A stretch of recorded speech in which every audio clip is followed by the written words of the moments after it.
D'abord, une question qui nous paraît particulièrement d'actualité, qui est la question de comment on fait la révolution au XXIe siècle. Et notre interrogation, elle est évidemment partie du mouvement dans le monde arabe, de tout ce qui s'y passe.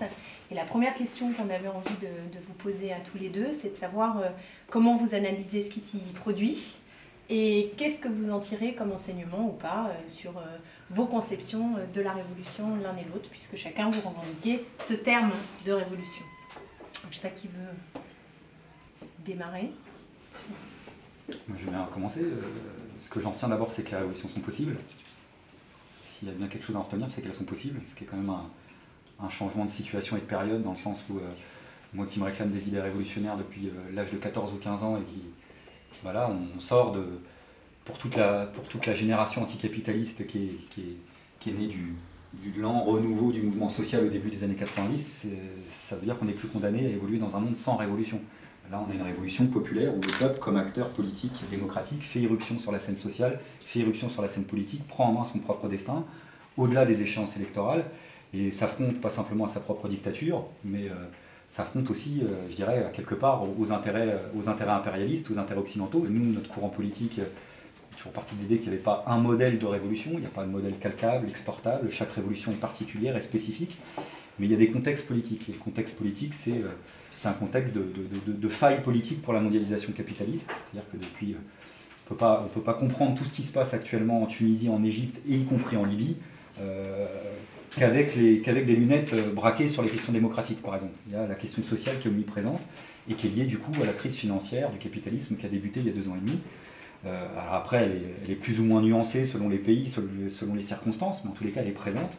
C'est pour ça qu'on parle de faille politique dans la mondialisation capitaliste, dans le sens où jusqu'à présent, le capitalisme universellement déployé était confronté qu'à ses propres contradictions, ce qui n'était déjà pas une mince affaire, puisqu'il est confronté à une crise de surproduction, une crise de suraccumulation au sens marxiste du terme. Mais là, la contradiction, cette fois-ci, elle vient du camp d'en face, c'est-à-dire de ce vaste sujet, de la masse des exploités, des opprimés, qui était une espèce de masse anonyme.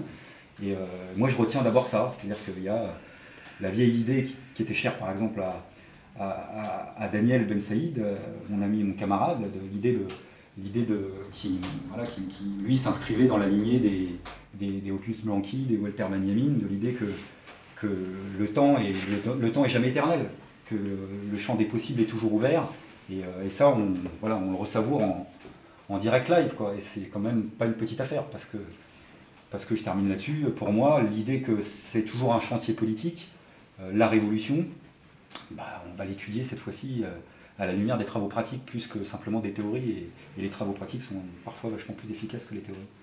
D'abord, la première impression, c'est celle de recevoir un appui. C'est ça qui est magique. La droite, l'extrême droite, les Nord-Américains avaient vendu la thèse du choc des civilisations, c'est-à-dire qu'il y avait, au fond, les peuples et les personnes sont d'abord conditionnés par leur culture, et derrière chaque culture, il y a une religion. C'est la théorie de Samuel Huntington. Donc normalement, quand les Arabes se mettent en mouvement, c'est pour réclamer de la religion et battre leurs femmes. Voilà, pour rester dans l'imagerie violente de Samuel Huntington. Or, ils se mettent en mouvement, et qu'est-ce qu'ils demandent? De la liberté, de la dignité, de la démocratie, et la possibilité de vivre dignement de leur travail, c'est-à-dire des choses qui sont exactement les mêmes que celles que réclament nos peuples. Ça, c'est un très grand appui pour nous, parce que ça va contre la vision raciste du monde, et ça va contre le fatalisme. Les révolutions manifestent toujours des constantes dans leur déroulement, alors même qu'elles se déroulent dans des pays complètement différents, avec des cultures différentes, à des époques différentes. Il y a des logiques de situation. Et c'est ça qui, moi, m'intéresse. Comment ça se passe? C'est ça qui est intéressant. Comment ça se passe?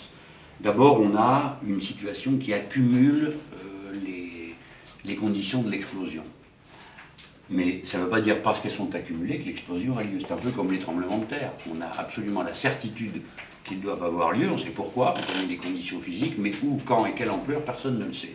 Donc c'est de même nature. Ce n'est pas seulement la misère qui justifie la révolution, parce que sinon, comme disait Trotsky, le monde entier sera en révolution tous les jours. Il se passe toujours un événement qui vient rompre.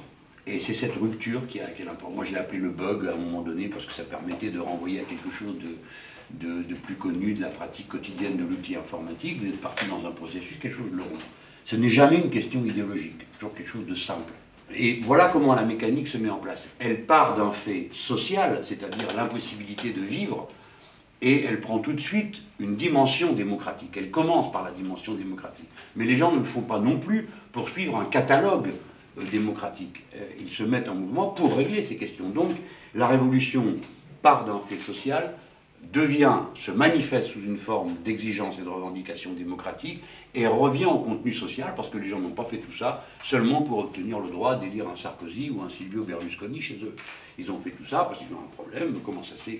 D'ailleurs, ils le disent. Ils disent non, mais attendez, on n'a pas fait tout ça, on n'a pas perdu 300 personnes pour demain être à nouveau traité n'importe comment dans l'usine. Mais qu'est-ce que ça a réellement changé dans votre perception ici et maintenant, je veux dire, que de voir ces révolutions là-bas? Est-ce que ça a changé quelque chose dans votre logiciel à vous, stratégique ou de pensée, que de voir advenir ces révolutions? Notre logiciel et notre pensée, oui, puisque de toute façon, le propre d'une pensée marxiste révolutionnaire, c'est d'être une pensée en mouvement qui se réadapte à chaque circonstance, à chaque période, qui tire de l'expérience pratique ce qu'elle peut en tirer, non pas pour l'importer, mais pour le comprendre, et voir comment les questions stratégiques se posent au XXIe siècle pour construire une société qui soit le socialisme du XXIe siècle, le communisme du XXIe siècle, l'éco-socialisme du XXIe siècle, peu importe le terme qu'on met derrière, qui soit une société qui ne soit pas la société capitaliste. Voilà, maintenant ce que ça a changé, et ce qui est quand même pas une petite chose, et qui est vachement appréciable, déjà pour la gauche, c'est qu'elle en discute, ce qui est quand même savoureux, le simple fait qu'on ait même cette discussion-là. Parce que je me souviens qu'il y a encore 4 ou 5 ans, pour discuter de questions stratégiques liées ne serait-ce qu'au partage des richesses, ne serait-ce qu'au capitalisme, ne serait-ce qu'au rapport de propriété, et je ne parle même pas de la façon de changer, c'est-à-dire le mode révolutionnaire, il n'y a pas que la droite qui discréditait l'idée même de révolution. Là, aujourd'hui, les compteurs sont mis à zéro et on est condamné à rediscuter de ça. Et pour moi, c'est une bonne chose. Pour moi, c'est une bonne chose. Sachant qu'en effet, aucune révolution ne se fait sur un programme, sur aucun livre, quel qu'il soit d'ailleurs. C'est toujours une combinaison des questions sociales et des questions démocratiques. Là, c'est la démonstration qu'une révolution, ça se fait en dehors des échéances électorales parfois. Et quand ça se fait, c'est le peuple qui fait irruption. Voilà, et qui décide de se prendre en main. Donc ça, c'est ça. Donc quand je dis ce qui est délicieux, c'est que la gauche discute de ça aujourd'hui. Le simple fait qu'on puisse discuter de cette idée-là, pour moi, c'est déjà une avancée fantastique.